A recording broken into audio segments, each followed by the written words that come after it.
Shalom Bapak Ibu Saudara yang dikasihi Tuhan. Saat ini saya yakin semua diberkati Tuhan, amin. Kita mau sama-sama walaupun jarak memisahkan kita, tetapi setiap kita masih tetap berada di hadirat Tuhan. Kita mau bersama-sama, mau beribadah kepadanya. Karena kita bersyukur atas penyertaan Tuhan selama ini dalam kehidupan kita. Mari Bapak Ibu Saudara, kita saat teduh sejenak. Kita mau memberikan hati kita untuk fokus tertuju kepada Tuhan.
Habiskan ibadah kita ini.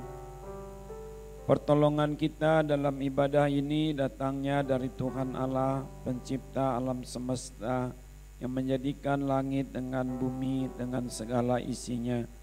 Turunlah atas kita semua kasih karunia-Nya di dalam nama Allah Bapa, di dalam Tuhan Yesus Kristus, dalam persekutuan Roh Kudus. Amin. Haleluya. Kita masih tetap di dalam hadirat Tuhan. Kita mau Tuhan memenuhi hati kita dengan hadirnya. Untuk kita merasakan kasih-Nya yang begitu luar biasa. Mari kita sama-sama naikkan pujian kita kepada Tuhan kita.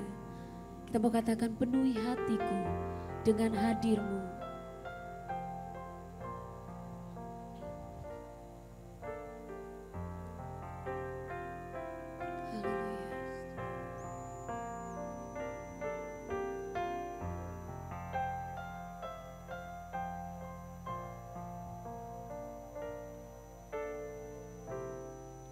Penuhi hatiku, ya Tuhan,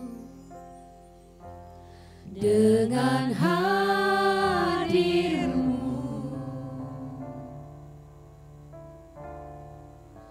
Ku rindu memandang wajah-Mu, oh Tuhan, di dalam kekudusan-Mu.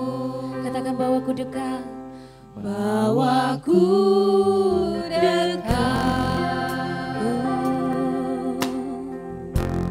dalam hadir-Mu.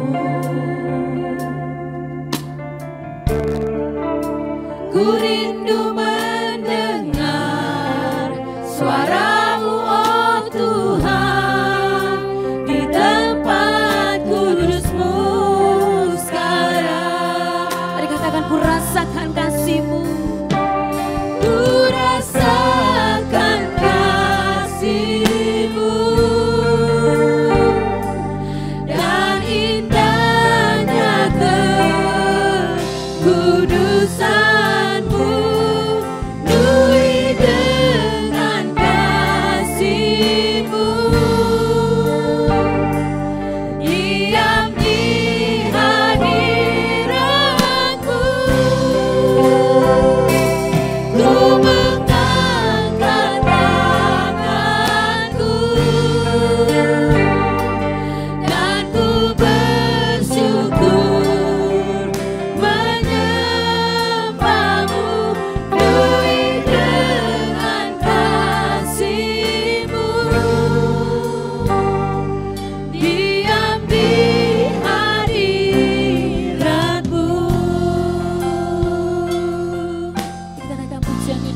tak terbatas. Ku yakin Kau nyata di sini. Kemenangan terjadi di sini. Ku yakin Kau hadir di sini. Ku rasakan kuasa yang tak terbatas. Ku yakin Kau nyata di sini. Kemenangan terjadi. Kesembuhan, kesembuhan terjadi. Kelepasan terjadi di sini. Haleluya. Beri kemuliaan bagi Tuhan kita. Dia yang layak untuk ditinggikan. Haleluya. Haleluya. Haleluya. Terima kasih Tuhan. Kami mengucap syukur. Kami yakin Kau hadir di tengah-tengah kami. Memberkati ibadah kami ini. Dari awal, pertengahan sampai selesai nanti. Biarlah kami semua diberkati. Walaupun kami dipisahkan oleh jarak. Tetapi kami yakin. Kami satu hati di dalam Tuhan. Untuk memuji nama Tuhan. Karena Engkaulah yang begitu berkuasa atas hidup kami semua. Terima kasih Tuhan Yesus, kami akan mulai ibadah ini dengan sukacita. Kami mau bersorak-sorai meninggikan nama Tuhan Yesus Kristus. Dalam nama Tuhan Yesus kami berdoa dan mengucap syukur. Haleluya. Amin. Baik Bapak Ibu Saudara yang dikasihi Tuhan, kita masih bangkit berdiri. Kita mau sama-sama naikkan pujian kita kepada Tuhan. Kita mau katakan bahwa nama di atas segala nama, yaitu Yesus Tuhan. Sambil kita berikan tepuk tangan kita untuk Tuhan. Nyanyikan ini dengan sukacita. Haleluya.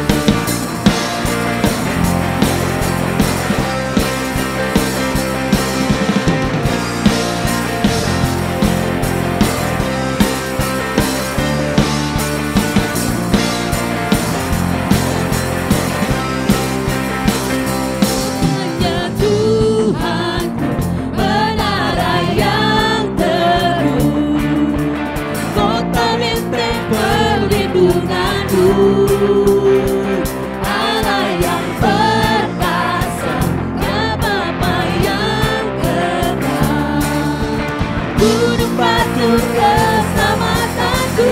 Mari katakan Engkau yang termulia, Engkau yang termulia di bumi di surga, termasyhur perkasa selamanya. Amin. Engkau yang berkuasa di dalam segala hal, ada kuasa dalam nama Yesus. Yes.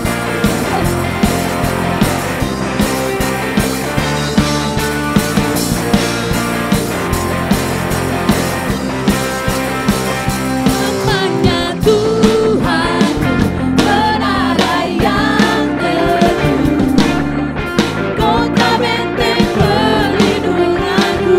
Mari katakan, Allah yang perkasa, Dia Bapa yang kekal. Amin. Gunung batu keselamatanku. Engkau yang termulia di bumi di surga, termasyhur perkasa selamanya. Engkau yang berkuasa di dalam segala hal, ada kuasa dalam nama Yesusku. Nama di atas segala nama, nama yang telah membebaskanku. Segala kuasa tunduk pada nama itu, Yesus Tuhan segala Tuhan. Nama di atas, nama di atas segala nama, nama yang telah membebaskanku. Amin. Segala kuasa tunduk pada nama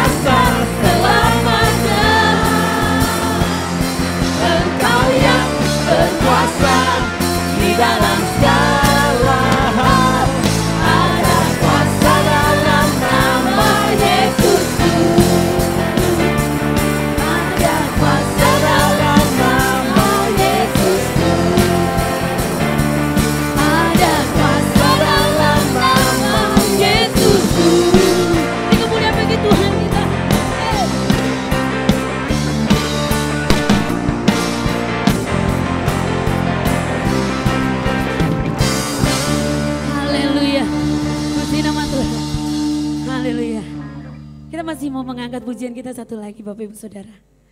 Saya minta untuk kita semua walaupun dimanapun kita berada kita berikan senyum kita, samping kanan kiri kita.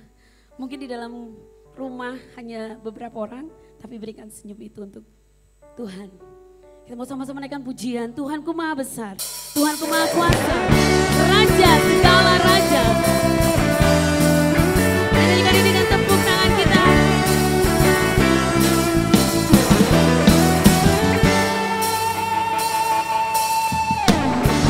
Tuhanku Maha Besar, Tuhanku Maha Kuasa, Raja segala Raja.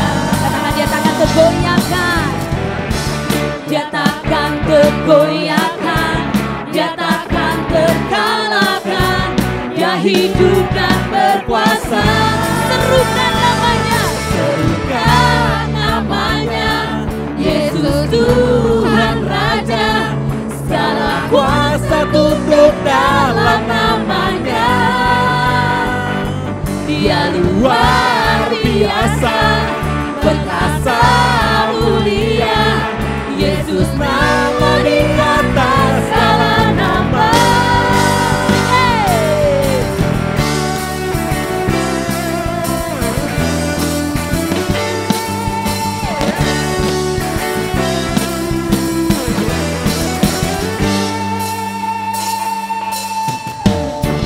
Tuhanku Maha Besar, Tuhanku Maha Kuasa, Raja segala Raja.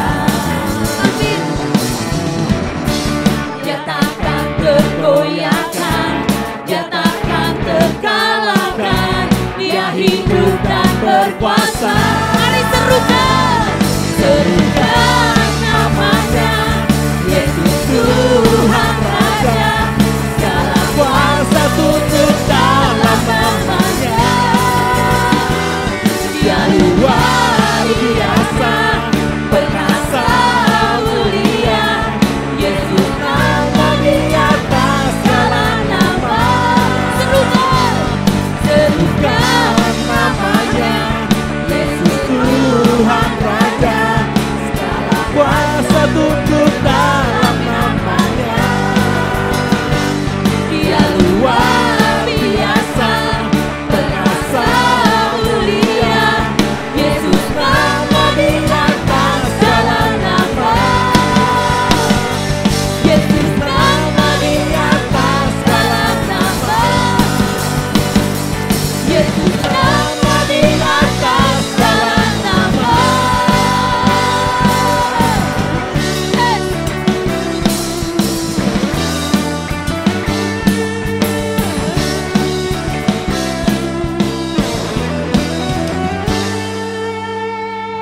Haleluya.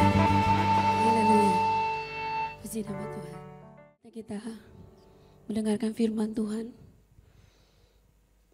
Mari kita lebih lagi mempersiapkan hati kita lebih dalam lagi untuk mendengarkan kebenaran firman Tuhan.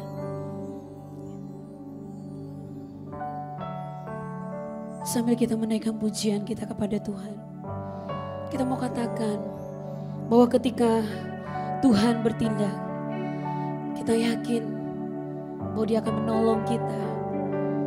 Segala kehidupan kita berada di tangannya, berada di kuasanya, berada di dalam ucapannya. Kita tidak perlu takut dengan hal-hal yang lain. Bahkan sekarang ini yang membuat berita-berita kepanikan, tapi kita tidak perlu takut dan goyah. Karena Tuhan selalu bersama dengan kita. Karena Dia begitu besar kuasanya atas setiap anak-anak umat Tuhan yang dicintainya. Ketika kita percaya dan yakin, berserah kepadanya dalam kehidupan kita. Haleluya, kita naikkan pujian ini, katakan, ku yakin saat Kau berfirman.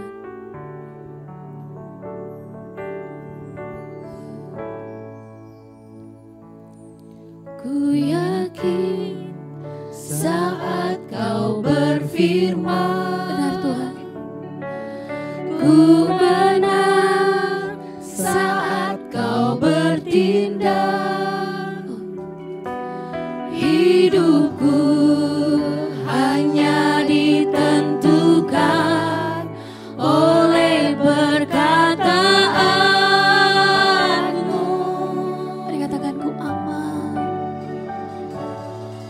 Ku aman karena Kau menjaga.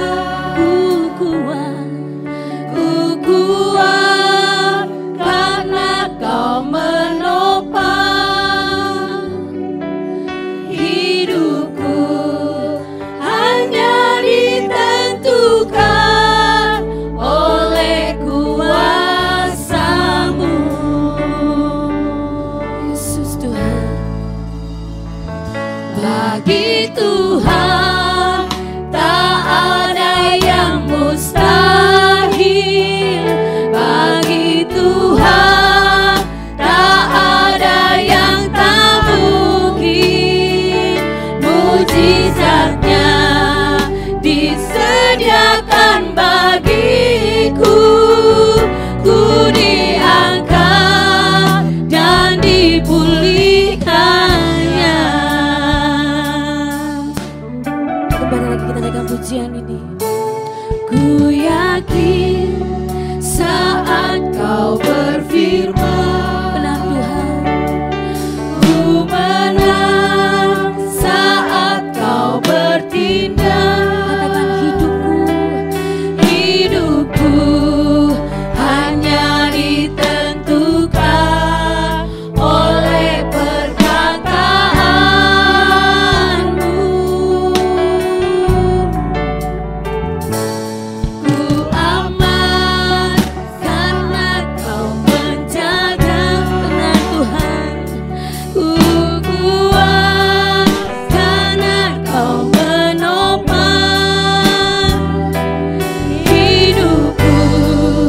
Hanya ditentukan oleh kuasa-Mu. Mari katakan semua bagi Tuhan saja, semua untuk bangkit berdiri. Bagi Tuhan tak ada yang mustahil. Bagi Tuhan tak ada yang tak mungkin. Mujizatnya disediakan bagiku. Ku diangkat dan dipulihkannya. Bagi Tuhan tak ada yang mustahil. Bagi Tuhan tak ada yang tak mungkin. Mujizatnya disediakan bagiku. Ku diangkat dan dipulihkannya. Bagi Tuhan tak ada yang mustahil. Bagi Tuhan tak ada yang tak mungkin. Mujizatnya disediakan bagiku. Ku diangkat dan dipulihkannya. Ku diangkat dan dipulihkannya. Ku diangkat dan dipulihkannya. Haleluya.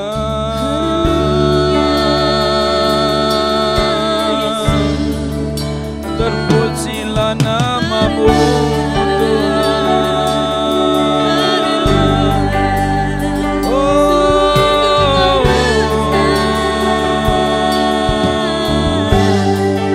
ajaib Tuhan. Luar biasa perbuatanmu. Kami percaya kepadamu Tuhan. Haleluya. Terpujilah nama-Mu. Oh,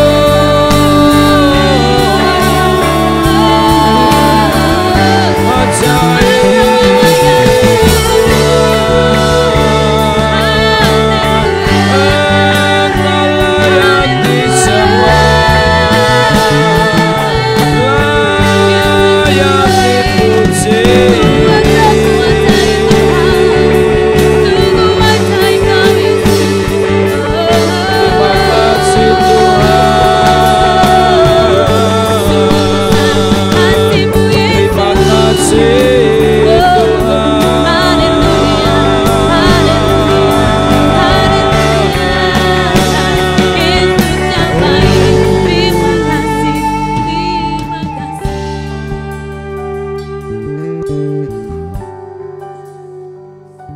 hatiku percaya,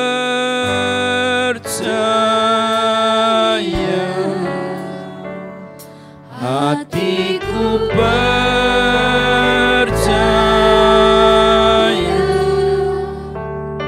hatiku percaya,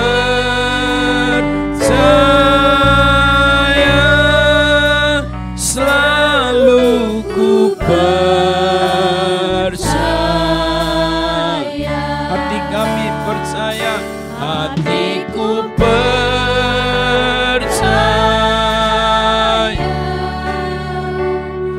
hatiku percaya,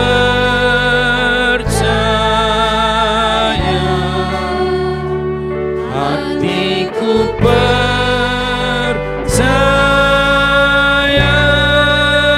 selalu ku percaya.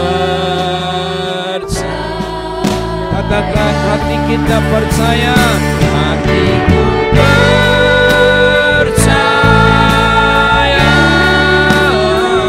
hatiku percaya,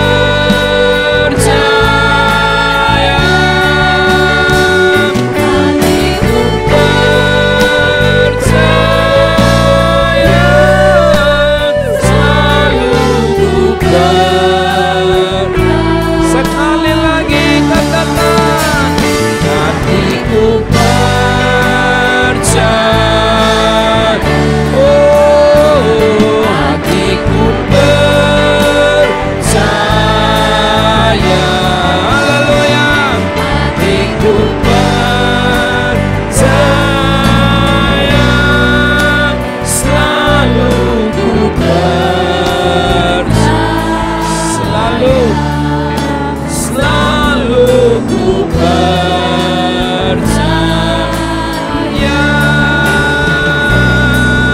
selalu ku percaya.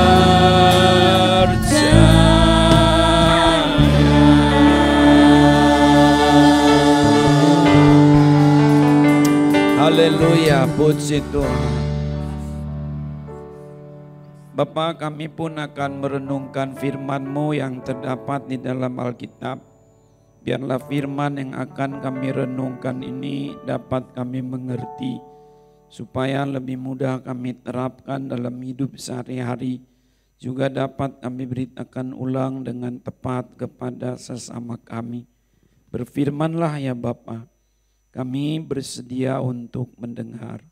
Hanya di dalam nama Tuhan Yesus Kristus dan dalam persekutuan Roh Kudus. Haleluya. Amin. Puji Tuhan. Silakan duduk kawan-kawan. Shalom Bapak Ibu, saudara-saudara. Hari ini saya akan berkhotbah didasarkan pada kitab Amsal pasal 4 ayat 20 sampai 23. Saya akan berkhotbah dengan judul pentingnya menjaga suasana hati. Didasarkan pada kitab Amsal pasal 4 ayat 20 sampai 23. Dengan judul pentingnya menjaga suasana hati. Demikian bunyinya. Hai anakku, perhatikanlah perkataanku. Arahkanlah telingamu kepada ucapanku. Janganlah semuanya itu menjauh dari matamu.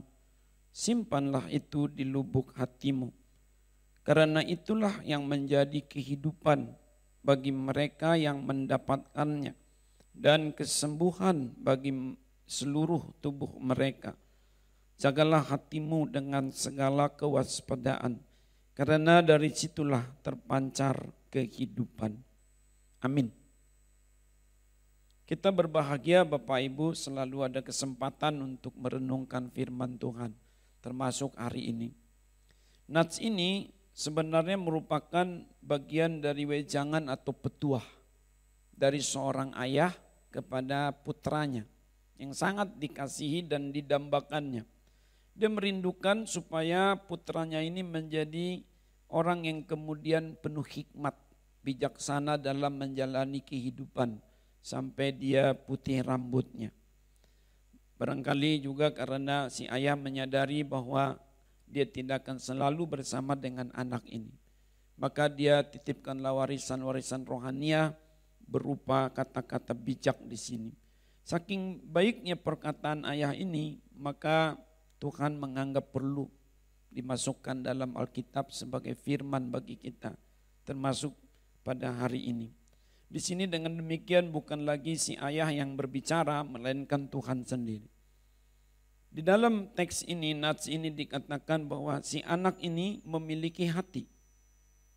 Dan hatinya ini mesti dijaga.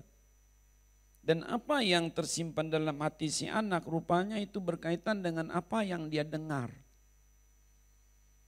Dan apa juga yang dia lihat. Maka disebut di sini, hai anakku, perhatikanlah perkataanku. Arahkanlah telingamu, dengarlah, listen. Tetapi juga dikatakan di sini, semuanya jangan menjauh dari matamu.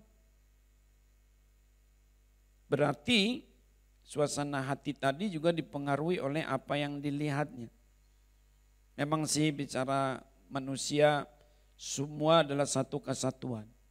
Tapi paling tidak di sini hendak diingatkan bahwa apa yang masuk lewat mata maupun telinga seseorang yaitu dapat tersimpan dalam hatinya.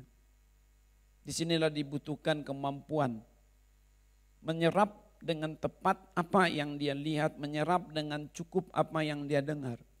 Simpan dalam hati. Dan betapa baiknya kalau ini suasananya terjaga, penyakitnya bisa sembuh. Haleluya. Perhatikan tuh, di dalam ayat yang ke-22, kesembuhan bagi seluruh tubuhmu. Ayat 22 juga, menjadi kehidupan. Wow. Wow. Jadi rupanya tidak cukup hanya menjaga fisik jasmania. Tentu menjaga fisik jasmania juga perlu, sama penting paling tidak. Tapi jangan abai dengan menjaga suasana hati ini, mentality. Sisi spiritual daripada manusia ini. Perhatikan dengan ayat 23 dan ayat 23. Bagai suasana perang, jagalah hatimu dengan segala kewaspadaan. Wow, ini seperti suasana perang.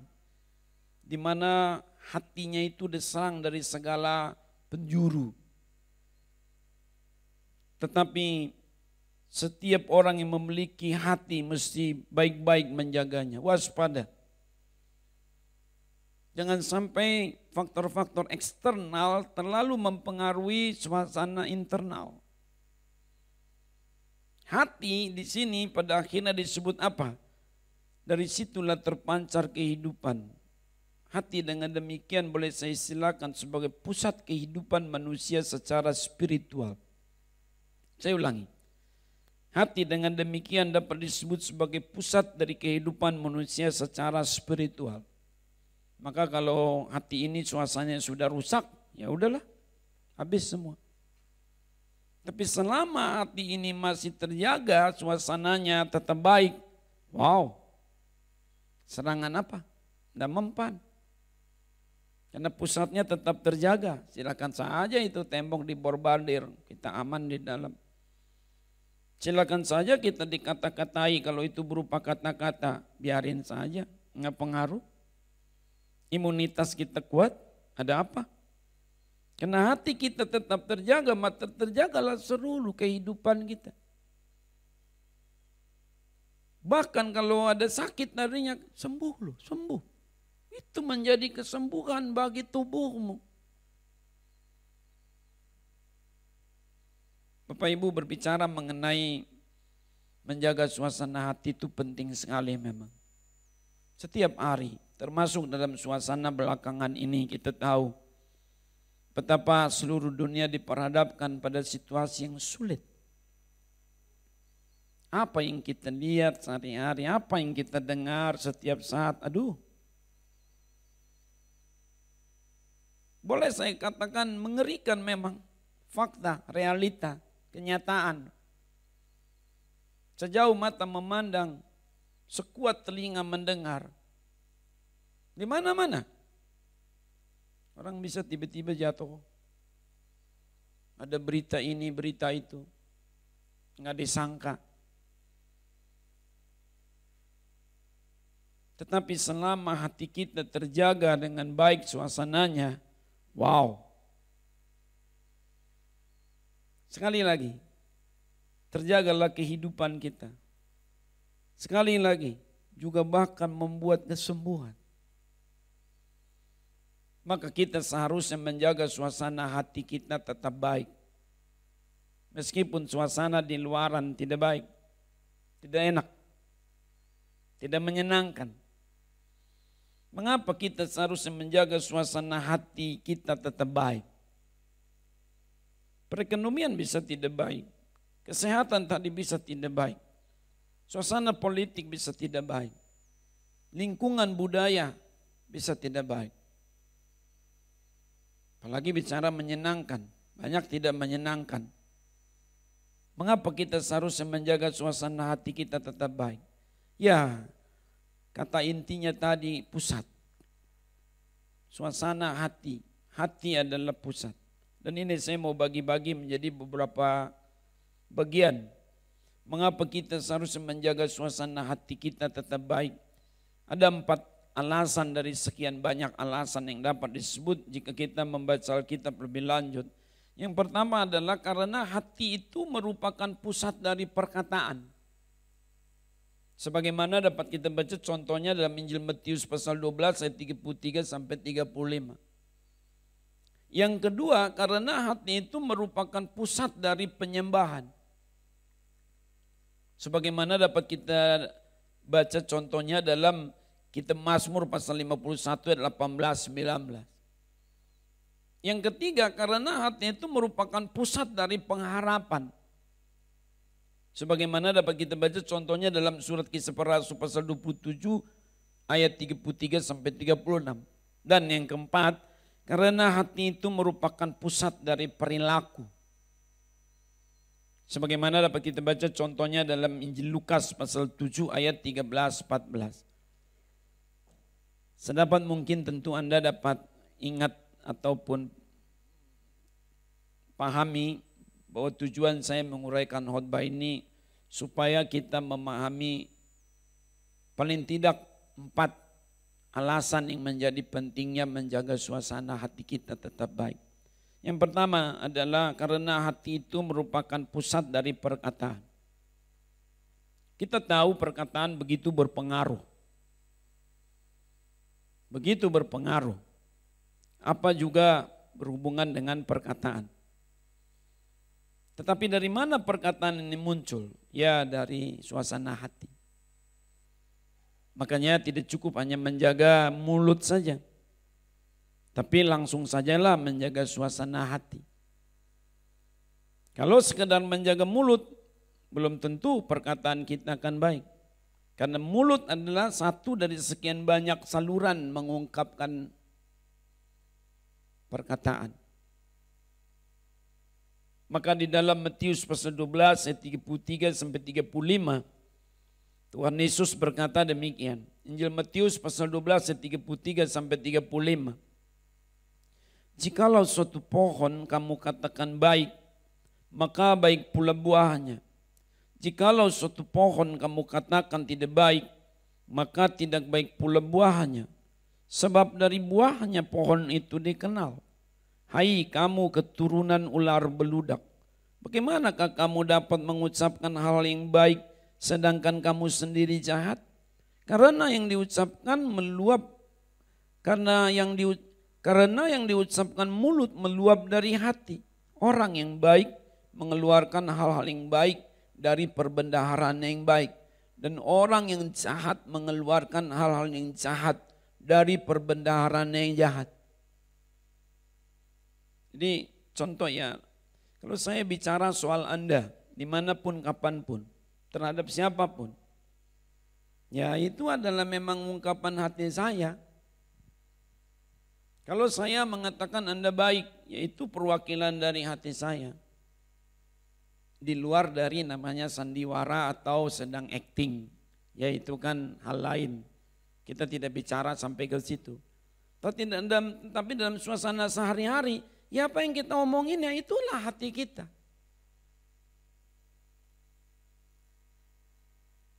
Jadi Betapa pentingnya menjaga suasana hati. Tidak cukup sekali lagi hanya menjaga mulut. Jaga mulut, jaga mulut. Ntar kebobolan juga sebab ada cara-cara lain yang menjadi saluran kita mengungkapkan perasaan. Tangan, jari jemari sebagai alat penulis, menggambar, memberi sinyal.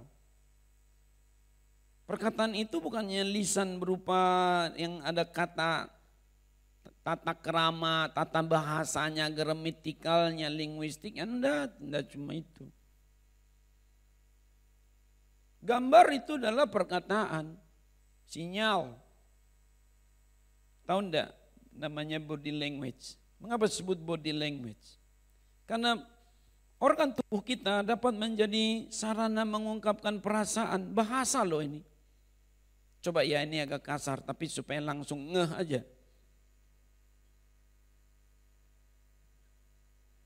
Lihat deh. Ini kalau sudah saya menggunakan bahasa tubuh begitu, waduh ini enggak usah banyak ngomong lah, enggak usah banyak analisa. Saya ulangi ya, bukan berarti ini contoh yang baik. Tapi ini supaya kita langsung ngeh gitu ya.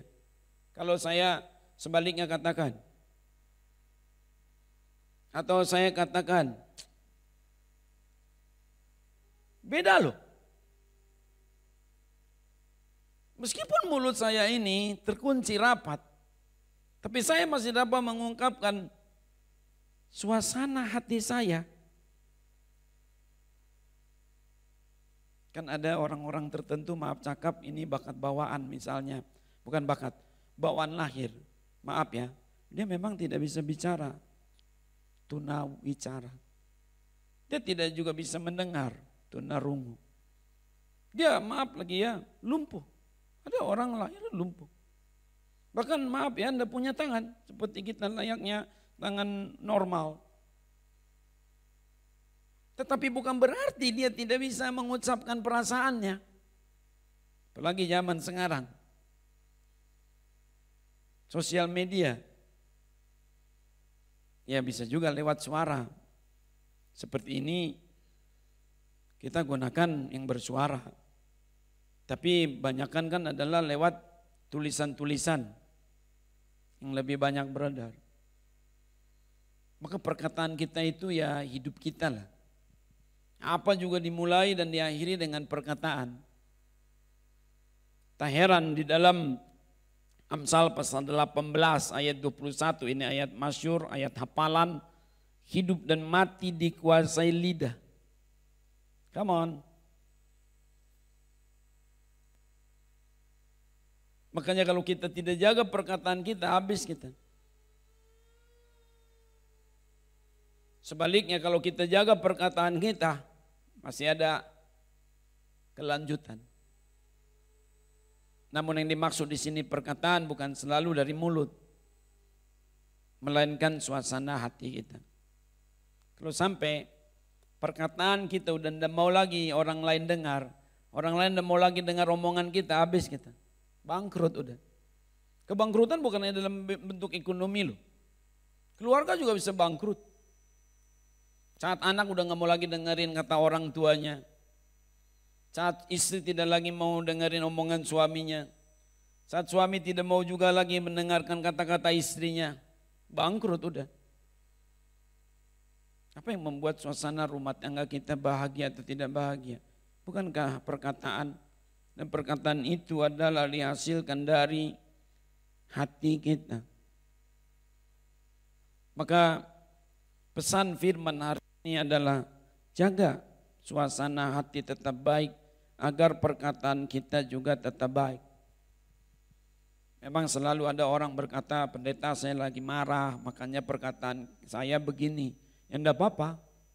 Memang nada marah dengan nada tidak marah ya berbeda. Kalimat marah dengan kalimat tidak marah ya berbeda. Memang begitu. Namun ada batasannya. Efesus 4 ayat 26-27. Semisal saja. Apabila kamu menjadi marah, janganlah kamu berbuat dosa. Janganlah matahari terbenam sebelum padam amarahmu. Dan janganlah beri kesempatan kepada iblis. Lihat Efesus pasal 4. Ada batasan marah itu. Efesus pasal 4 ayat 26. Ada batasan, misalnya secara tempo. Jangan lebih dari matahari tenggelam. Karena zaman Alkitab, apalagi dalam tradisi Israel kuno, batasan hari kemudian adalah matahari terbenam. Jadi maksudnya apa? Sudah masuk kepada hari berikutnya. Sudah tidak proporsional lagi. Tapi ini dapat diperpanjang, diperluas, bukan hanya temporal, tapi juga ketokohan. Person yang kepadanya kita marah. Kok sebenarnya kita marah sama si A, kenapa yang berikut yang lain juga kita marahi? Hal seperti ini paling banyak di komunitas kecil. Seperti apa? Rumah tangga. Marah pada anak pertama, nyerocos gak pada anak kedua. Nah, ini namanya marah, sudah tidak terkendali. Marahnya kepada tetangga satu, marah juga pada tetangga yang lain. Nah, ini bahaya. Mengapa di dalam ayat 27 disebutkan dan janganlah beri kesempatan kepada iblis. Apa maksudnya? Jangan dipamer. Iblis itu paling senang dengan yang pamer-pamer. Pamer marah, iblis paling demen. Kalau kita marah saja, iblis baru sekedar melihat marah kemana nih diarahkan nih. Proporsional dah nih, berkelanjutan dah nih, terus menerus dah nih. Tapi ketika marahnya itu terkendali, iblis bilang ya gue gak bisa masuk, ya gak bisa pengaruhin dia. Contoh yang baik seperti ini dapat kita lihat secara langsung di dalam percakapan Tuhan Allah dengan Kain di dalam Kejadian pasal 4. Singkat cerita, Kain marah. Terlihat dari wajahnya yang merah keras. Tuhan berkata apa? Kain, mengapa hatimu panas? Kain bertanya, kok Tuhan tahu hati aku panas? Ya mukamu muram, berarti hatimu panas. Karena Alkitab berkata, wajah itu cerminan suasana hati. Dan suasana hati cerminan dari suasana hidup. Ingat ya Kain, kalau kamu marah, lalu kamu pamer marahmu, iblis sudah mengintip di pintu. Dia sangat menggoda engkau. Tapi kau harus berkuasa atasnya, bukan atas dosa. Tapi atas dirimu, atas perkataanmu, atas suasana kebatinanmu, atas suasana dirimu. Kamu tidak bisa menguasai iblis, menguasai pihak lain. Kamu hanya perlu menguasai dirimu. Jaga hatimu. Kamu gak bisa jaga. Dunia ini kamu gak bisa jaga. Penyakit gak bisa kamu jaga. Angin gak bisa kamu jaga. Anakmu gak bisa kamu jaga. Gak bisa. Virus kamu gak bisa jaga. Gak bisa. Dia terbang kemana-mana. Kamu hanya bisa jaga hatimu, dirimu. Maka ternyata jangan bangga dululah dapat istilahnya menguasai pihak lain. Tapi kau tidak bisa menguasai diri sendiri. Itu sebabnya betapa penting kita menjaga suasana hati ini. Sayang sekali dalam dialog itu Kain tidak mau dengar arahan Tuhan. Akhirnya dia berkelanjutan marahnya, jadilah dia pembunuh. Kalau kita tidak menjaga suasana hati, kita bisa jadi pembunuh. Kita bisa menjadi pencuri, kita bisa segala-gala kejahatan kita bisa lakukan. Kalau kita tidak jaga suasana hati. Hati-hati. Saya mau kaitkan ini dalam aktivitas sosial setiap hari. Sebenarnya apapun di dunia ini kan, tadi saya sudah singgung sebenarnya di awal sekali. Diawali dan diakhiri dengan kata-kata. However, menikah dimulai dari apa? Perkataan, persetujuan untuk menikah. Tanda tangan. Bisnis dimulai dari apa? Perkataan, persetujuan untuk berbisnis. Tanda tangan. Kependetaan, ditanya Anda sedia enggak jadi pendeta? Pengurus gereja, sedia enggak jadi pengurus gereja? Jadi pejabat negara, pejabat publik semua. Bisnis aja tuh lihat dah, dagang, perkataan. Makanya sekali lagi, kalau sampai perkataan kita udah nggak lagi didengar orang, mereka udah kapok dengerin omongan kita, bangkrut kita. Siapa lagi yang mau beli dagangan kita? Siapa lagi yang mau dengar khotbah kita? Siapa lagi yang mau membantu kita? Bahkan terdesak-terdesak, cerita langka, cerita umum sekali. Karena dia suka bohong. Orang niat baik menolong dia teriak, tolong ada singa. Tahu ya cerita itu dari sejak kecil. Orang-orang niat baik mau menolong. Enggak taunya dibohongin. Aku bohong, gak ada singa di sini. Satu kali. Terus saya bilang apa? Kebakaran. Orang udah kumpul bawa air di panci, di apa segala macam niat baik masyarakat setempat menolong. Diketawain lagi dia. Wah kalian, ya ini anak bangor begini. Yang ketiga, dia kecebur sumur. Beneran. Sempat dia teriak, tolong, aku kecebur sumur, aduh. Orang dengar, tapi tidak lagi memberi perhatian. Mereka berkata apa? Enggak, kamu gak bisa bohongi kami terus. Akhirnya kelelap. Hati-hati kawan. Terus sampai orang tidak lagi mau dengar omongan kita ya. Gak mau lagi dengar omongan kita, bangkrut kita. Ditinggalin. Kalau istri sudah tinggalin suaminya, anak tinggalin orang tuanya, orang tua tinggalin anaknya, pegawai tinggalin pemimpin jemaat meninggalkan gerejanya, pendeta meninggalkan jemaatnya, bagaimana? Udah gak ada lagi ikatan, habis kita.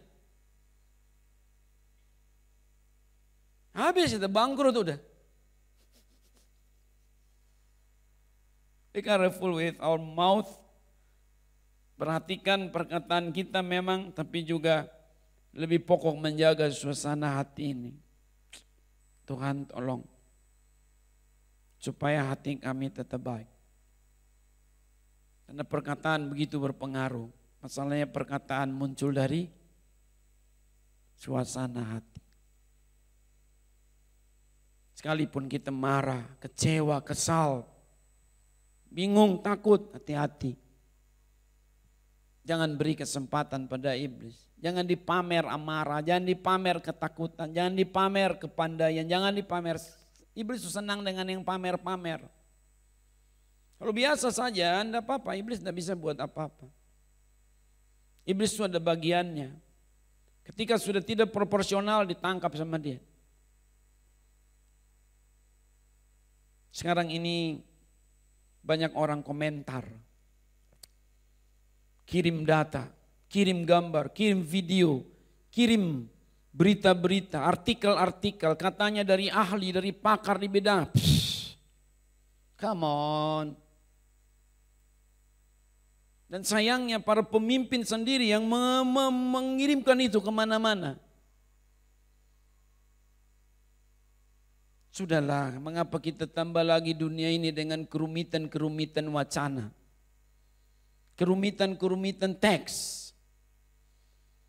Saya sedih sekali. Seharusnya waktu yang ada dalam suasana sulit seperti ini bukan hanya memberi informasi. Masyarakat kebanyakan tidak kurang informasi. Apalagi kalau bukan dari yang berwenang, ngapain? Seharusnya kita menginformasikan hal yang kita tahu dong. Yang kita bidangnya. Saya pendeta, bidang saya apa? Firman. Bidang saya apa? Kerohanian. Mari kita lakukan tugas kita. Ngapain kita bicara perdamaian dari teroris? Punya sumber. Kan kasarnya begitu, bodohnya kita. Come on, wake up. Tidakkah lebih baik kita tutup handphone itu, tutup smartphone itu, tutup apa itu gadget itu, tutup televisi itu sejenak atau sekian waktu lamanya temporal, lalu kita berlutut berdoa memohon berkat Tuhan, memohon kesembuhan. Mengapa kita lebih ngikutin dunia arahkan kita kemana? Hati-hati, jangan bernari di atas genderang orang lain. Wake up my friends, wake up.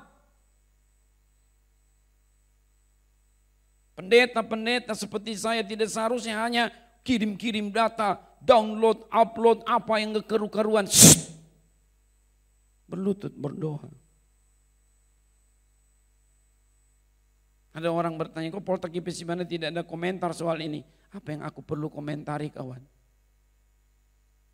Kalian sudah banyak komentar. Aku tidak ada data soal itu aku tidak ahli di bidang itu. Kenapa kita tidak dengar komentar-komentar dari orang-orang yang ahli di bidangnya? Ini soal menjaga suasana hati. Jangan kita menambah kerumitan.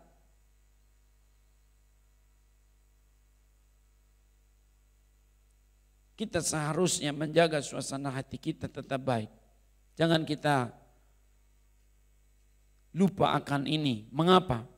Karena hati itu merupakan pusat dari penyembahan. Saya mau baca beberapa ayat mengenai hal ini. Mazmur pasal 51 ayat 18-19.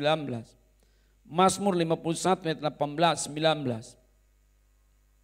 Sebab Tuhan tidak berkenan kepada korban sembelihan. Sekiranya aku persembahkan korban bakaran, engkau tidak menyukainya. Korban sembelihan kepada Allah ialah jiwa yang hancur. Hati yang patah dan remuk tidak akan kau pandang hina ya Allah.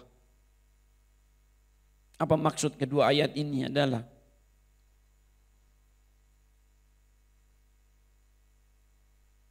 jangan kita hanya memberikan persembahan, tetapi iringilah persembahan itu dengan penyembahan. Perhatikan, Tuhan tidak anti dengan persembahan.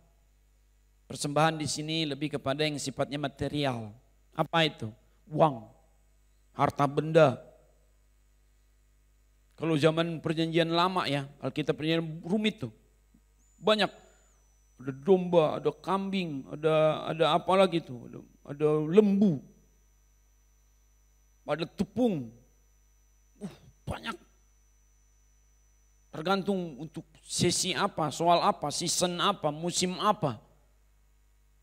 Apa tujuannya, apa latar belakangnya. Ya itu tidak salah. Misalnya nyata-nyata Amsal pasal 3 ayat 9-10. Muliakanlah Allah dengan hartamu. Dengan segala bahkan hasil pertama dari segala penghasilanmu. Buah sulung. Ada saatnya kita mempersembahkan persembahan. Tetapi sayang kalau persembahan itu tidak disertai dengan penyembahan. Lihat ayat ini sekali lagi. Tuhan tidak menolak persembahan semata. Korban sembelihan silakan berikan. Tapi jangan lupa sertai dengan suasana hati yang menyembah. Lihat tak ayat ini. Perhatikan baik-baik kawan-kawan. Saya tidak ada hadiah buat Anda hari ini. Dengerin aja dulu. Perhatikan. Tuhan tidak menolak persembahan. Asalkan jangan hanya persembahannya, tetapi juga disertai dengan penyembahan, suasana hati. Hati yang hancur di sini bukan semata-mata sedih. Jangan nunggu-nunggu kita sedih baru kita datang pada Tuhan. Tapi kita buatlah sedemikian rupa hati kita merendah. Tolong lihat saya sebentar, kawan, lihat. Jangan berpikir orang hanya akan datang pada Tuhan dengan hati sedih. Belum tentu orang hati sedih akan datang pada Tuhan. Ada orang lagi mengalami susah dia malah marah-marah sama Tuhan. Tuhan, Tuhan gara-gara Tuhan di mana Tuhan nih? Virus di mana-mana Tuhan. Nah, saya sekarang berkata apa kan? Benar kan? Tuhan gak ada di dunia ini mana dia nggak peduli segala bangsa. Semua itu dihajar semua. Tuhan nggak peduli. Jangan-jangan nggak ada Tuhan ya? Kawan, hati-hati bicara. Itu adalah contoh. Dan selalu orang yang berduka cita akan datang pada Tuhan.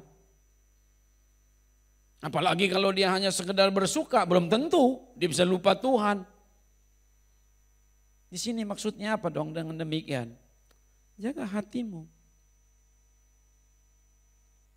Biar kamu selalu, saya selalu memiliki suasana hati yang menyembah, tunduk pada Tuhan.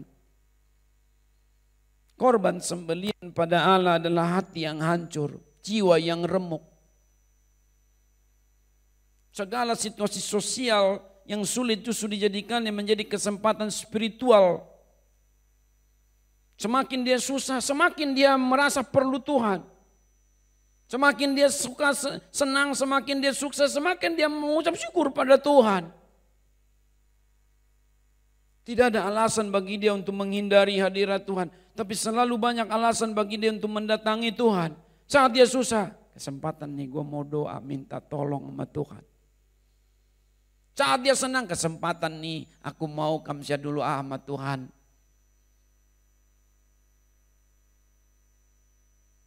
Jaga hatimu. Makanya sekali lagi Tuhan tidak anti dengan persembahan materi. Tapi kalau suasana hati tidak mengimbangi, percuma. Ada satu dialog yang bagus sekali dalam Mazmur 50 sebenarnya. Ayat 8 sampai 13. Ini ayat indah sekali. Mengingatkan kita betapa ya Tuhan itu adalah roh yang tidak butuh makanan, minuman, jasmania. Dia hanya menghormati orang dengan kerendahan hati datang padanya. Mazmur 50. Tidak kebetulan kita sedang dalam pasal-pasal ini ya. Tinggal buka satu lembar saja ke belakang Alkitab kita, muncullah dia. Mazmur 50 ayat 8. Dengarkan. Bukan karena korban sembelihanmu aku menghukum engkau. Bukankah korban bakaranmu tetap ada di hadapanku? Tidak usah aku mengambil lembu dari rumahmu atau kambing jantan dari kandangmu. Sebab punyakulah segala binatang hutan dan beribu-ribu hewan di gunung. Aku kenal segala burung di udara dan apa yang bergerak di padang adalah dalam kuasaku. Jika aku lapar tidak usah kukatakan kepadamu. Sebab punyakulah dunia dan segala isinya. Daging lembu jantankah aku makan atau darah kambing jantankah aku minum? Persembahkanlah syukur sebagai korban kepada Allah. Saudara masih dengerin gak nih khotbah? Jangan tidur dulu. Dengarkan baik-baik. Persembahkanlah syukur sebagai korban kepada Allah. Tapi ini kembali, suasana hatinya gimana?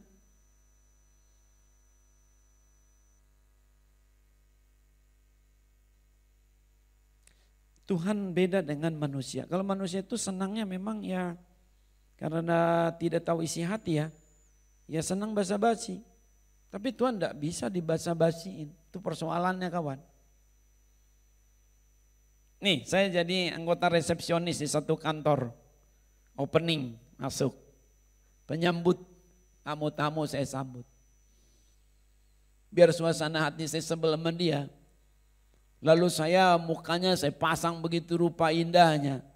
Tamu atau orang yang hadir lebih senang yang demikian bukan?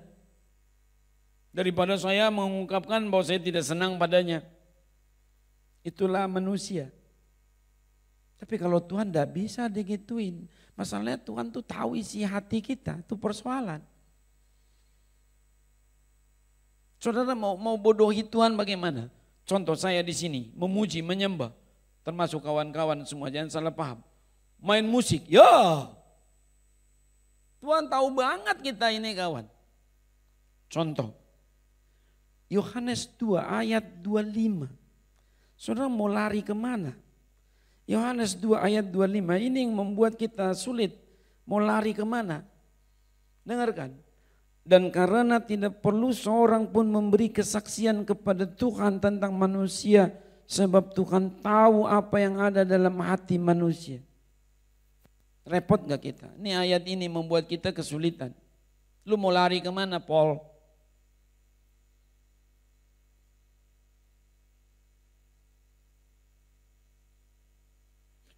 Kuncinya di sini adalah jaga hatimu kawan. Kalau kau tidak jaga hatimu habis. Supaya ada ucapan bibir yang memuliakan nama Tuhan.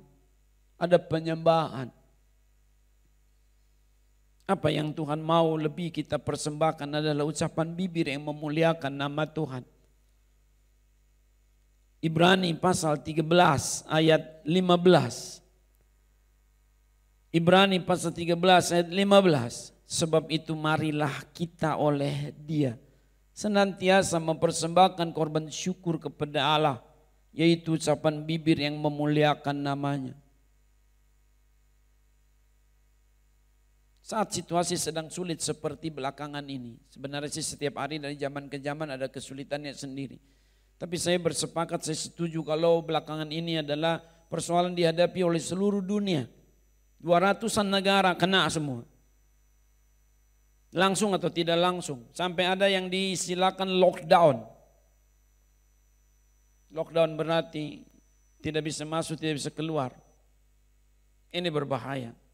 Saya belum terlalu lama hidup, tetapi atau sebaliknya saya sudah cukup lama hidup, saya tidak pernah melihat begini. Parah.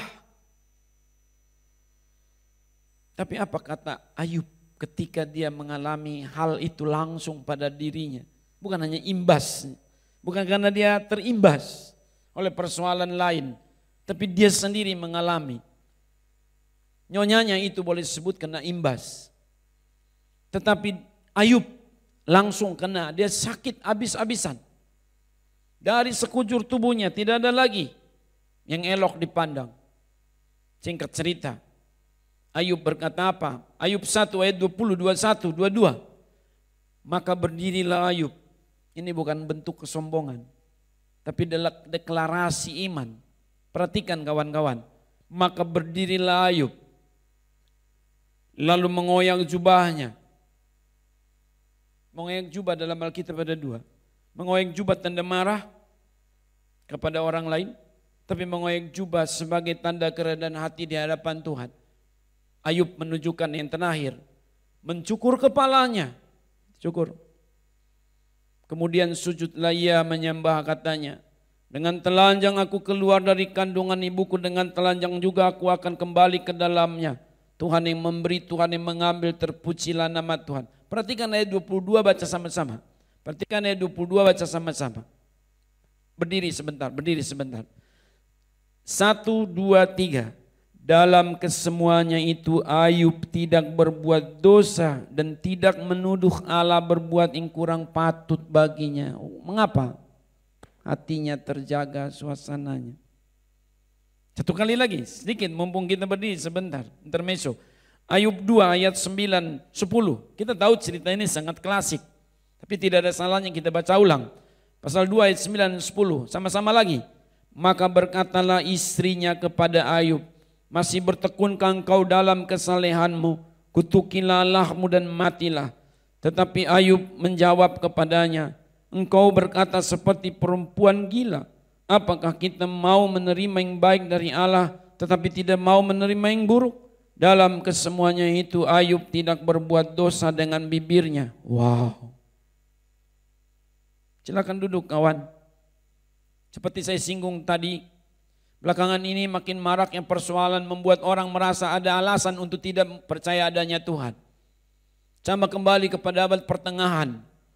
Dikatakan apa? Tuhan sudah mati. Kalau Tuhan masih ada, nggak bakal kejahatan muncul. Bukankah dia Tuhan yang baik, Tuhan yang suci, Tuhan yang kudus, Tuhan yang maha kuasa? Di mana dia kalau memang dia ada? Kalaupun dia ada, dia tidak peduli dengan kita. Mengapa Tuhan tidak intervensi? Disinilah orang-orang beriman yang ngaku-ngaku orang beriman termasuk kita harus buka suara. Bukan buka suara melawan omongan-omongan mereka langsung. Tapi buka suara untuk mengatakan puji-pujian kepada Tuhan. Saat orang lain mengutuki Tuhan, mari kita ramai-ramai memuji Tuhan. Tanpa membuat mereka tersinggung. Kita tunjukkan bahwa kita orang beriman kawan-kawan. Kita katakan Tuhan kau baik. Maka meskipun situasi sulit kita tidak lagi menghindari namanya ibadah. Bukan hanya ibadah gerejawi dalam kumpulan rame-rame. Tapi dimanapun kita berada mari kita memuji-muji Tuhan. Sekali lagi mari kita jadikan kesulitan sosial ini menjadi kesempatan spiritual. Yes. Yes. Makin banyak waktu yang sulit kita gunakan untuk bisnis langsung. Ada namanya work from home. WFH Oke, bukan berarti kita pemalas ya. Cara kerjanya saja yang diganti. Sistemnya, mekanismenya, peralatannya, teknologi, tekniknya. Tapi pastilah bekerja di rumah buat saya lebih banyak waktu daripada sebelumnya dalam hal berdoa. Mengapa? Saya tidak akan kurangi waktu saya kerja. Saya hanya bicara jalanan. Saya biasa pagi-pagi bangun. Pergi ke tempat kerja 2 jam. Pulang lagi 2 jam. Sekarang saya tidak perlu lagi untuk buang, saya tidak sebut buang lah, menggunakan waktu 2 kali 2 itu di jalanan. Tapi saya gunakan buat apa ini? Mari kita gunakan kesulitan sosial ini menjadi kesempatan spiritual. Yuk kita susun lagi agenda kita. Ya apa ya? 2 jam berapa pasal aku bisa baca. 2 jam berapa nyanyian aku dapat nyanyikan. 2 jam, 2 jam, 2 jam, 2 jam, 2 jam. Come on.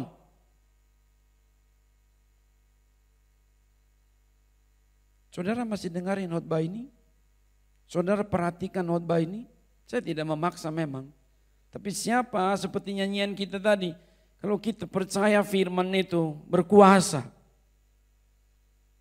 Ada urapan.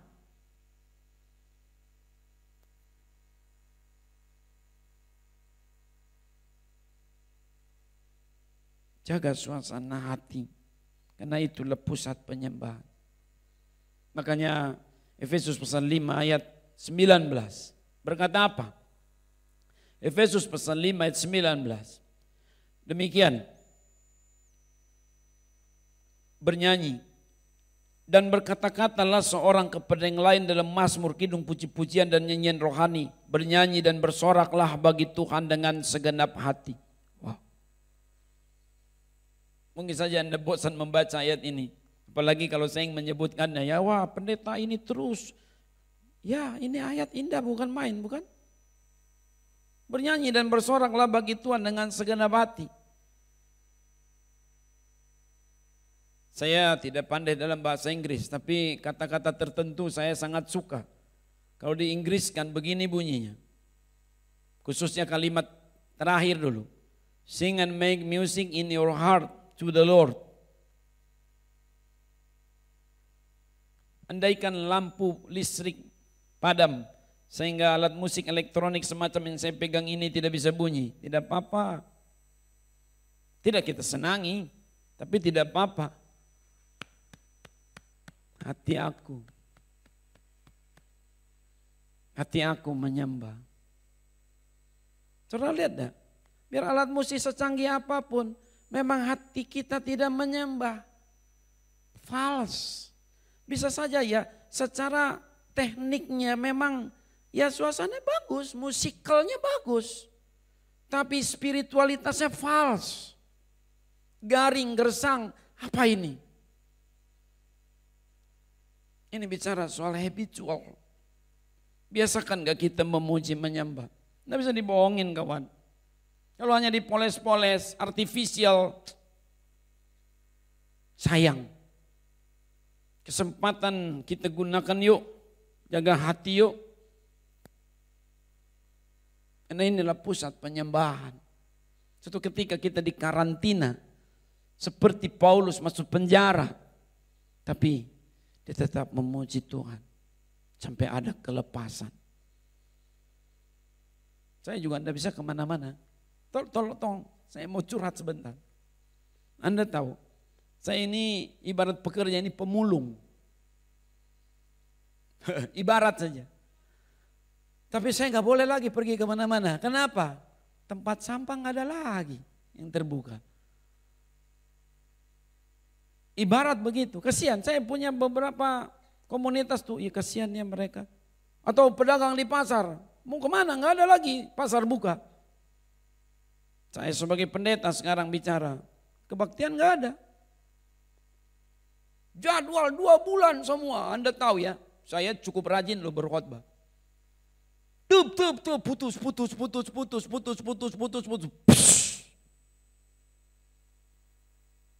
Kemana aku? Gunakan waktumu untuk menyembah Tuhan. Jangan merasa aduh udah habis dah. Mati dan enggak. Dari Tuhan kamu dapat upahmu. Tergantung mindsetmu gimana. Kamu memikirkan perkara ini seperti apa. Bukankah Tuhan berkata, segala sesuatu yang kau perbuat, perbuatlah seperti untuk Tuhan. Dari Tuhanlah kau dapat upah. Dunia sekarang diuji kesabarannya. Sabar ndak menanti. Sabar ndak menanti. Sabar ndak. Suasana hatimu jaga. Jemaat kita, toko pada tutup semua. Cuan ndak ada. Secara ekonomi memang cuan ndak ada. Tapi Tuhan berjanji mencukupi kita kawan. Gimana caranya pendeta?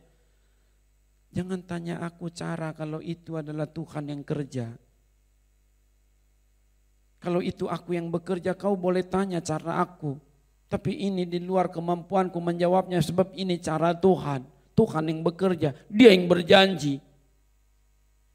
Maka yang ketiga adalah mengapa kita menjaga suasana hati kita tetap baik. Karena hati itu merupakan pusat dari pengharapan. Seperti apakah yang terjaga pengharapannya? Terjaga suasana hatinya. Ada satu cerita yang klasik sekali dalam Kisah Para Rasul pasal 27 itu. Semoga Anda pernah membaca kisah ini. Rasul Paulus ditahan mau masuk ke penjara di Roma. Maksud saya naik banding kepada kaisar di Roma. Dengan kapal yang besar. Oleh mungkin 2 kompi. Karena 200-an prajurit. 2 kompi mengawal dia. Kapal besar. Di lautan tengah, laut bergelora. 14 hari menurut Kisah Para Rasul pasal 27, mereka tidak bisa melihat matahari, tidak bisa melihat apa-apa. Terus gelap gulita, badai, gelombang, hujan deras terus menerus, petir menyambar. Mereka takut, tapi Paulus takutnya terkendali. Karena dia sudah mendengar Tuhan berkata padanya, jangan takut Paulus. I'll be with you. Aku menyertaimu. Singkat cerita, Paulus prihatin dengan keadaan para prajurit yang justru mengawal dia. Yang justru Paulus lah yang terpasung.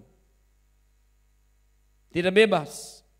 Secara fisik dia tidak bebas, tapi hatinya merdeka.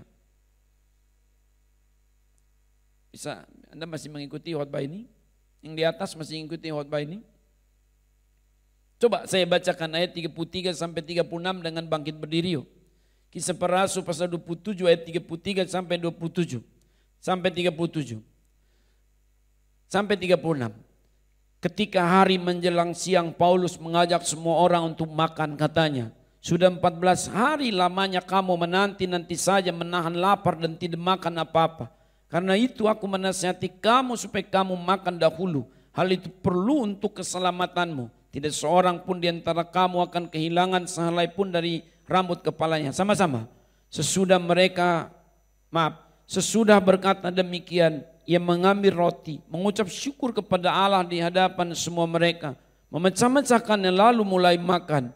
Maka kuatlah hati semua orang itu. Dan mereka pun makan juga. Saya sangat suka dengan ayat 36 ini khususnya. Silakan duduk kawan. Maka kuatlah hati semua orang itu dan mereka pun makan juga. Numpang nanya, mana lebih dahulu? Kuat hati dulu baru mereka bisa makan kah atau makan dulu baru kuat hati kah? Tolong jawab langsung aja. Mana yang lebih dahulu? Kuat hati dulu baru mereka dapat makan atau makan dulu baru kuat hati? Ternyata di dalam kapal itu cukup banyak makanan. Cukup banyak obat. Cukup banyak cara untuk menjaga suasana. Tapi sayang, sudah ketakutan lebih dahulu. Nggak makan, nggak minum obat. Takut. Ya mati juga. Paulus berkata apa? Jangan. Makanlah dahulu. Lakukan apa yang dapat kamu lakukan. Teguhkan hatimu. Jaga suasana hatimu dengan cara menjaga supaya terjaga juga pengharapanmu. Take your heart, kata Tuhan Yesus di dalam Yohanes 16 ayat 33. Take your heart, jaga hatimu. Aku telah mengalahkan dunia. I have overcome the world. Jaga hatimu. Lalu kita menjaga suasana hati kita, terjagalah pengharapan kita. Jangan kamu khawatir akan hari esok. Itu Tuhan Yesus yang berkata, mengapa? Nah, hari esok memiliki kesusahannya sendiri. Maksudnya apa? Hari esok belum datang. Serahkan pada Tuhan. Coba lakukan sesuatu hari ini, apa yang kita dapat lakukan. Jaga hatimu Joshua, jaga hatimu Musa, jaga hatimu semua kita, jaga hatimu. Kalau hatimu tidak terjaga, hidupmu juga tidak terjaga. Ternyata mereka kembali semua dengan selamat. Lihat ayat 44. Ayat 44. Demikianlah mereka semua selamat naik kemana? Naik ke darat. Wow. Selamat. Kita tidak akan anti dengan kematian. Karena Tuhan tidak mendesain kita untuk hidup kekal di bumi. Tapi Tuhan berkata apa? Akulah kebangkitan dan hidup. Barang siapa percaya kepadaku, ia akan hidup sekalipun ia sudah mati atau meninggal. Ayat 25 Yohanes pasal 11, ayat 26-nya. Dan siapa yang percaya kepadaku, ia akan hidup sampai selama-lamanya. Apa maksudnya? Tidak semua orang akan melihat Tuhan datang. Sebagian besar akan meninggal dulu. Tapi bukan berarti kita putus pengharapan. Dunia buat kita sementara. Usia itu relatif. Saya tidak tahu.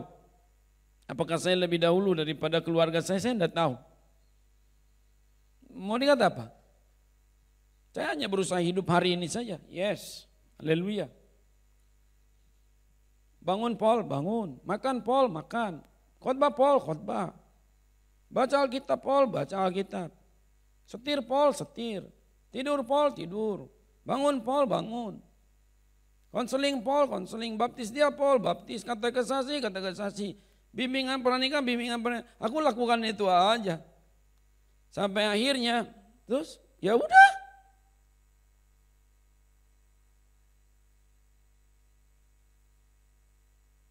Banyak cara orang meninggal. Yang penting satu. Jangan kita meninggal karena kebodohan kita. Jauh-jauh, amit-amit. Jangan kita meninggal karena orang lain yang kita tantang-tantang membuat kita meninggal. Jangan meninggal karena kita bermain-main dengan maut di jalanan. Jangan meninggal karena kita bermain-main dengan obat-obatan terlarang. Tapi hari itu akan tiba. Kita hanya bisa berjaga-jaga. Menjaga hatimu. Saya tidak terlalu pandai soal relasi sosial. Tapi ada istilah dua sekarang. Social distance ataukah physical distance. Saya lebih memilih adalah dalam konteks pandemi ya, sebut sekarang wabah penyakit menular. Janganlah kita lupa tetap ada social contact. Kita masih perlu dong telepon, WA orang, saya bicara merek, hubungin orang, sosmedan, perlu dong ngobrol. Cuma saja jaraknya itu, fisikalnya yang tidak lagi ada langsung. Jadi jangan kita, waduh ini lagi suasana susah, udahlah gak usah ngomong, udah gak mau diem kayak patung. Hey come on. Udah gak usah menginjil dulu lah, gak usah cerita soal Tuhan, gak usah kesaksian. Come on. Caranya yang berbeda kawan. Jangan kita ini jadi diberangus oleh suasana ini, seolah-olah kita udah mati semua. Take your heart. Take your heart. Jaga hatimu. Jaga hatimu. Kita mesti ada pengharapan. Itu yang membuat kita jadi brilian dalam berpikir, cerdas dalam melakukan sesuatu. Kalau kita tenang, kita akan ketemu obatnya apa. Yuk kita sembari berdoa. Mengapa kita seharusnya menjaga suasana hati kita tetap baik? Yang terakhir, yang keempat adalah karena hati itu merupakan pusat dari perilaku. Ya, baik buruknya kita ya dari suasana hati lah. Gampangnya begini. Tapi lebih baik saya bacakan dulu teks berikutnya sebelum selesai. Daripada saya keburu lupa nanti. Sebab saya berkhotbah harus selalu mengutamakan teks sebenarnya. Lukas pasal 7 ayat 13-14. Yuk kita lihat sebentar. Lukas pasal 7 ayat 13-14. Demikian bunyinya. Dan ketika Tuhan melihat janda itu, tergeraklah hatinya oleh belas kasihan. Lalu ia berkata kepadanya, jangan menangis. Sambil menghampiri usungan itu, ia menyentuhnya. Dan sedang para pengusung berhenti, ia berkata, hai anak muda, aku berkata padamu, bangkitlah. Ayat 15 kalian. Maka bangunlah orang itu dan duduk dan mulai berkata-kata. Dan Tuhan Yesus menyerahkannya kepada ibunya. Semua aktivitas Tuhan Yesus dimulai dari apa? Lihat ayat 13. Tergeraklah hatinya oleh belas kasihan. Start with our heart. Start from our heart. Kalau akhirnya kita gebukin orang itu karena hati kita dulu yang tidak terkendali marah. Dimulai dari semua dari hati kita. Tuhan Yesus berkata apa? Kalau kamu melihat seseorang lalu mengingininya dalam hatimu, kamu sudah zina dalam hatimu. Perzinahan dalam hati, dalam pikiran, dalam suasana hati. Semua dimulai dari hati. Mana ada orang akan nyolong kalau belum berniat untuk nyolong. Mana ada orang bercerai kalau belum berniat untuk bercerai. Jaga niatmu kawan. Suasana hatimu adalah niatmu. Maka ketika ada muncul niat yang tidak baik, jangan keburu terjadi tengking. Dalam nama Yesus, push, keluar, out. Situ kita terjaga. Tuhan, aku mau tetap jadi orang baik. Dari mana aku tetap menjadi orang baik? Suasana hati aku tetap baik. Good Samaritan, hatinya baik, perilakunya baik. Tuhan Yesus contoh utama, hatinya baik, perilakunya baik. Tapi kalau hati kita suasananya buruk, habislah sudah. Masalahnya orang lain tidak tahu kawan, hanya dua yang tahu. Apa itu? Tuhan dan kita. Setan sendiri tidak tahu. Nah, Tuhan tidak tahu suasana hati manusia. Setan tidak tahu suasana hati manusia. Setan hanya bisa mereka-reka gerak-geriknya. Kalau keterlaluan, dia tangkap. Maksud saya mengatakan yang terakhir berurusan ini adalah kalau bukan kita yang menjaga hati ini, siapa lagi? Jangan tunggu-tunggu pihak lain kawan. Demikianlah uraian khotbah saya hari ini. Mengenai pentingnya menjaga suasana hati didasarkan tadi pada Amsal pasal 4 ayat 20 sampai 23. Kita seharusnya menjaga suasana hati kita tetap baik. Mengapa? Kita sudah menelusuri paling tidak 4 alasan. Yang pertama karena hati itu merupakan pusat dari perkataan. Yang kedua karena hati itu merupakan pusat dari penyembahan. Yang ketiga karena hati itu merupakan pusat dari pengharapan. Dan yang keempat karena hati itu merupakan pusat dari perilaku. Kiranya firman Allah yang kita baca dan renungkan menjadi pengharapan bagi kita. Terima kasih atas perhatian Anda. Tuhan memberkati. Mari kita bangkit berdiri. Kita mau bersyukur. Terima kasih Tuhan untuk kasih setiamu. Boleh ya kita naikkan pujian ini.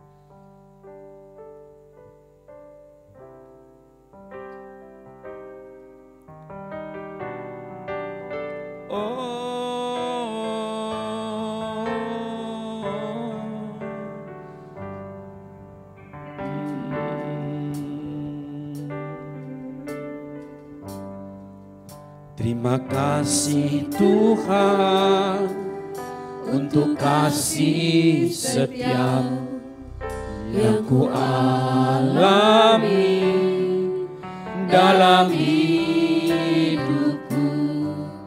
Terima kasih Yesus untuk kebaikan-Mu sepanjang hidupku. Terima kasih Tuhan, terima kasih Tuhan untuk kasih setia-Mu yang ku alami dalam hidupku. Terima kasih Yesus untuk kebaikan-Mu sepanjang hidupku. Terima kasih Yesusku buat anugerah yang Kau beri. Sebab hari ini Tuhan adakan syukur bagi-Mu. Mari kita berterima kasih. Haleluya.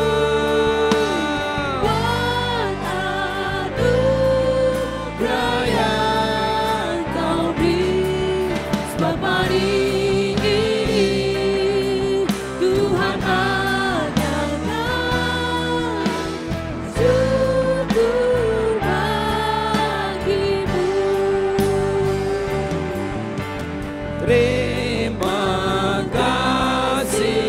Terima kasih Tuhan Yesus. Apapun yang terjadi kami percaya Engkau baik, Engkau ada, Engkau hebat, Engkau selalu luar biasa bagi kami.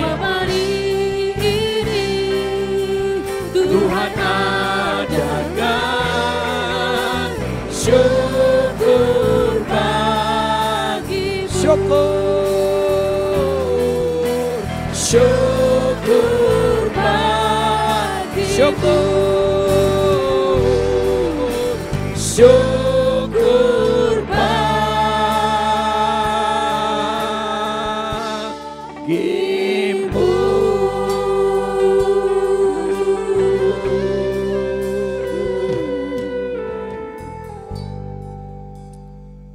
Mari kita berdoa.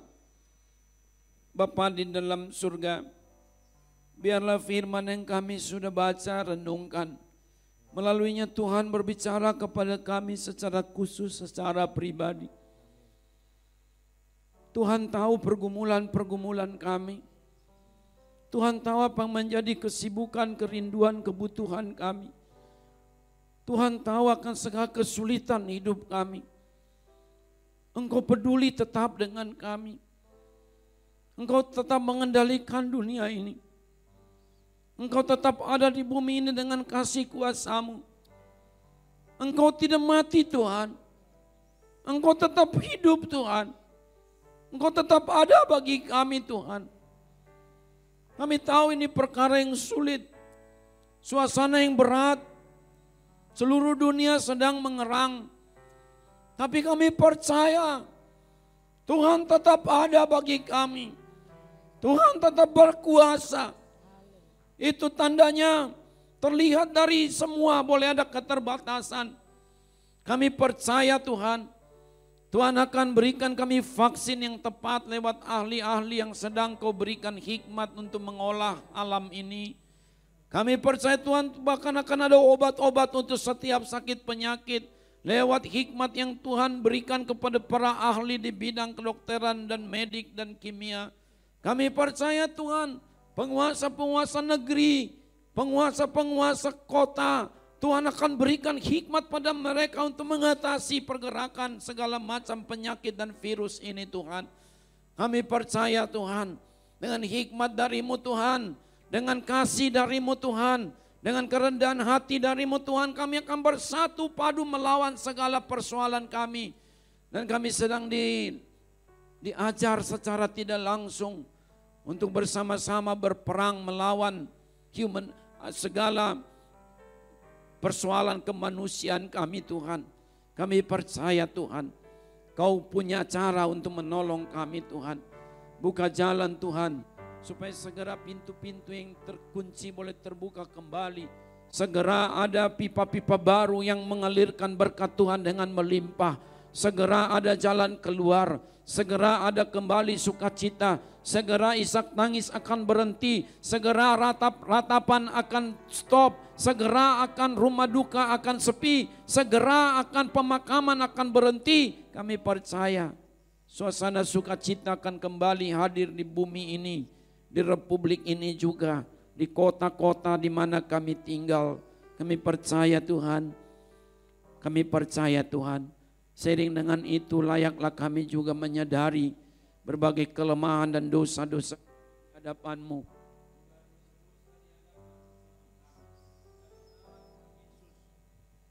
Dalam nama Tuhan Yesus, kami mau mengaku dosa kami juga Tuhan. Rendahkan hati kami juga Tuhan.